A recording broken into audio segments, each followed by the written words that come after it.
खऱ्या अर्थानं जर त्या अंध मुलाला किंवा मुलीला सक्षम बनवायचं असेल, स्वतःच्या पायावरती स्वावलंबीपणे उभं करायचं असेल, तर ब्रेलपेक्षा वेगळे पर्याय आपल्याला पाहायला पाहिजेत आणि ते म्हणजे संगणक शिक्षण असू शकतं.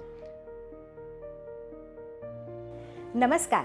रोटरी इंटरनॅशनलच्या डायव्हर्सिटी इक्विटी इन्क्लुजन या ॲव्हेन्यूच्या अंतर्गत रोटरी डिस्ट्रिक्ट 3131च्या वतीने आज आपण संवाद साधणार आहोत एका उत्तुंग नेत्रहीन व्यक्तिमत्वाशी, ज्यांचं नाव आहे श्री राहुल देशमुख. त्यांच्या सुविद्य पत्नी सौ देवता देशमुख देखील आज आपल्याबरोबर आहेत. दोघांचं मनापासून स्वागत. अंध विद्यार्थी ते स्केल 1 बँक ऑफ इंडियाचे ऑफिसर आणि त्याचबरोबर यशस्वी आणि कृतिशील सामाजिक कार्यकर्ता, हा त्यांचा जीवन प्रवास आपण उलगडणार आहोत गप्पांमधून. नमस्कार, मी राहुल देशमुख. रोटरी डिस्ट्रिक्ट 3131चे आज टीम इकडे आली आहे. आम्हाला खूप छान वाटतं आहे. आमच्या कामाविषयी आपण माहिती घेता आहात. शिर्डीजवळचं एक छोटंसं गाव आहे, एकरुखे नावाचं. हे साधारण 1000-1200 लोकसंख्या असलेलं हे गाव. तिथे माझं बालपण सगळं गेलं आणि म्हणजे छोटे खेडे ज्या पद्धतीचे असतात तसंच हे गाव. खरं तर खूप काही वेगळे पण त्याचं सांगता नाही येणार, पण शिर्डीच्या जवळ आहे त्यामुळे साईबाबांचा आशीर्वाद आमच्या सगळ्या गावकऱ्यांच्या पाठीशी आहे. थेट आता आपण तुमच्या बालपणाकडे, कॉलेजच्या जीवनाकडे वळूयात. कसे होते ते दिवस? शिक्षणासाठी पुण्यात आलो. शिकायचं, मोठं व्हायचं आणि देशासाठी, समाजासाठी काहीतरी चांगलं काम करायचं, हे ध्येय उराशी बाळगून होतो. पुण्यात आल्यावरती खरं तर सुरुवातीच्या काळामध्ये खूप लढावं लागलं. चांगले मार्क होते 10वीला, त्यामुळे प्रवेश मिळणं स्वाभाविकच होतं अगदी. पण वसतिगृहामध्ये माझ्या अंधत्वामुळे मात्र मला कुणीच स्वीकारायला तयार नव्हतं. आणि मग अशा परिस्थितीमध्ये आता काय करायचं हा खूप मोठा प्रश्न होता तेव्हा. पण कुठल्याही परिस्थितीत गावी परतायचं नाही आणि इथे राहूनच काय ते आपलं भवितव्य उज्ज्वल बनवायचं, हा ध्यास लागलेला होता. आणि म्हणून मग दिवसभर कॉलेज करायचं. रात्र झाली की पुणे रेल्वे स्टेशनच्या प्लॅटफॉर्म क्रमांक 1 वरती जाऊन रात्र काढायची.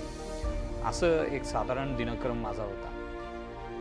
खरं तर रात्रभर जागून राहणं हे शक्य नव्हतं, कारण आपोआपच झोप यायची आणि झोपलं की पोलीस झोपू द्यायचे नाहीत. कधी कधी लाठीकाठी मारून ते उठवायचे. मी पण जे तसा हरणाऱ्यातलं नव्हतो, त्याच्यामुळे काही प्लॅटफॉर्म सोडला नाही. माझं ध्येय होतं शिक्षण घेणं आणि त्या ध्येयाआड जे काही येईल त्याच्याशी लढायचं हे मला माहिती होतं. 12वीला खूप चांगल्या मार्कांनी पास झालं. म्हणजे पुणे बोर्डामध्ये मी सगळ्याच विद्यार्थ्यांमध्ये ओपन मेरिट लिस्टमध्ये 13वा आलो होतो. आणि सगळ्यात माझ्या आयुष्याला कलाटणी देणारा क्षण म्हणजे देवता मला तिथे भेटली, जिने मैत्रीण म्हणून माझा हात धरला, जो आयुष्यभरासाठी. आणि मग माझ्या कामाला एक खरं तर खूप मोठी ताकद मिळाली, कारण देवताची साथ मिळाली. म्हणून समाजात एक आगळं वेगळं काम नेत्रहीन आणि दिव्यांगांसाठीचं मी उभं करू शकलो, हे आवर्जून नमूद करावं असं वाटतं. खरंच राहुल सर, तुमचा जो बालपणीचा आणि कॉलेजचा जो जीवन प्रवास आहे तो किती संघर्षमय होता, ऐकून अगदी काटा आला अंगावर. पण त्यातून तुम्ही जे मिळवलेलं उत्तुंग यश आहे हे खरंच वाखाणण्यासारखं आहे. आता मला तुम्हाला दोघांना असं विचारायचं आहे की राहुल आणि देवता, तुमचं जे सामाजिक कार्य आहे ते तुमच्या संसाराबरोबरच खुलतंय आणि बहरतंय, तर ते कशा पद्धतीने चालू आहे?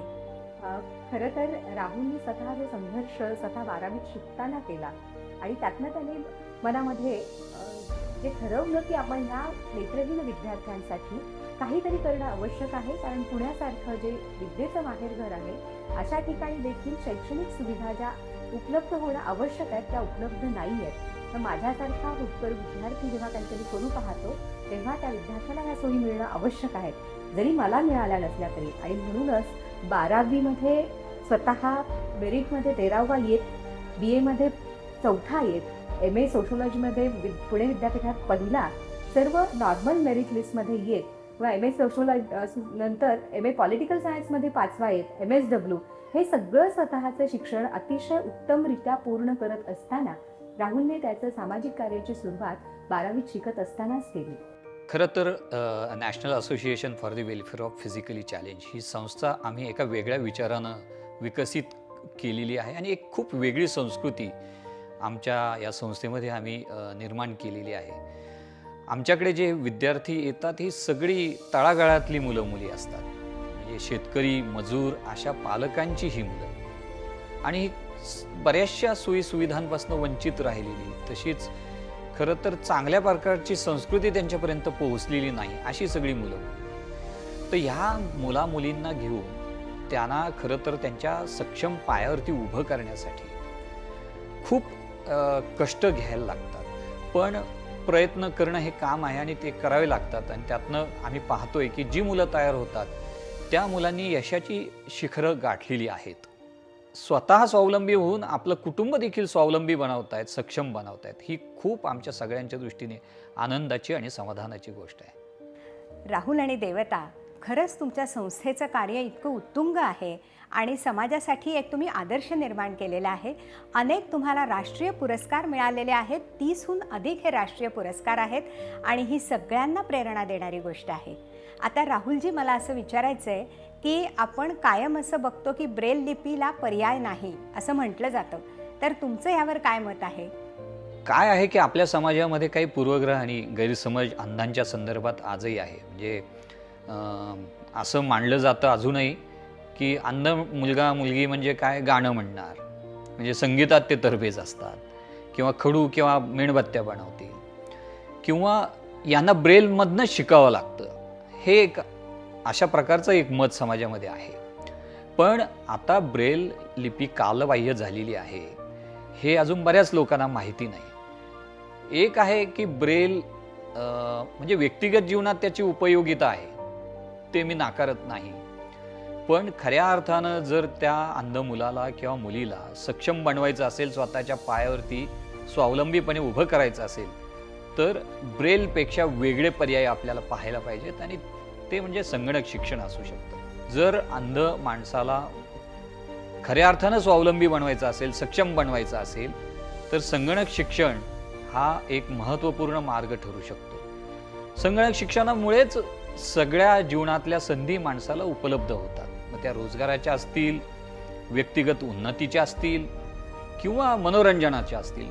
मुख्य हेतू काय आपला, तर अंध माणसं हे समाजात मिसळली पाहिजेत. म्हणजेच काय, त्यांचं मेन स्ट्रीमिंग व्हायला पाहिजे. मग यांना मेन स्ट्रीम करायचं असेल तर ते कसं करता येईल, तर ते सोप्या पद्धतीने असं करता येईल की त्यांचं माध्यम आणि आपलं माध्यम कम्युनिकेशनचं एक असलं पाहिजे. म्हणजे काय आहे की ज्या एका पातळीवरती समाजातले बहुसंख्य लोक एकत्र येऊ शकतात, ती माध्यमं आमच्यासाठी सुद्धा असायला पाहिजे. आणि ती माध्यमं ही कम्प्युटरमुळेच उपलब्ध होऊ शकतात. 22 वर्षापूर्वी 23 वर्षापूर्वी जेव्हा मी काम सुरू केलं अंधांसाठी, तेव्हा मी प्रकर्षानं हे पाहिलं की महाराष्ट्रामध्ये अंधांना संगणक शिकण्याची कुठेच सोय नाही आहे. मग आपण हे केलं पाहिजे. जर अंधांना खऱ्या अर्थानं स्वावलंबी बनवायचं असेल तर कम्प्युटर शिवाय पर्याय नाही, हे लक्षात आलं. आणि म्हणून अंधांना संगणक शिकवणारं महाराष्ट्रातलं पहिलं संगणक प्रशिक्षण केंद्र आम्ही संस्थेच्या माध्यमातून इथं सुरू करू शकलो. आज 2,500हून अधिक विद्यार्थी आमच्याकडनं संगणक शिकून बाहेर पडले. 2 डोळे नसले तरी एवढा काय फार फरक पडत नाही, पण संगणक शिकलं पाहिजे. आणि ते शिकलं तर ही डिसॅबिलिटी बऱ्याचशा अंशी कमी होते. खरोखरी राहुल आणि देवता यांचा संसाराचा प्रवास आणि सामाजिक प्रवास जो आहे तो खरोखर आदर्श आहे आणि प्रेरणा देणारा आहे. मी रोटरी डिस्ट्रिक्ट 313च्या वतीने तुमचे आभार मानते आणि तुमच्या या उपक्रमाकरता आणि पुढील वाटचालीकरता खूप खूप शुभेच्छा.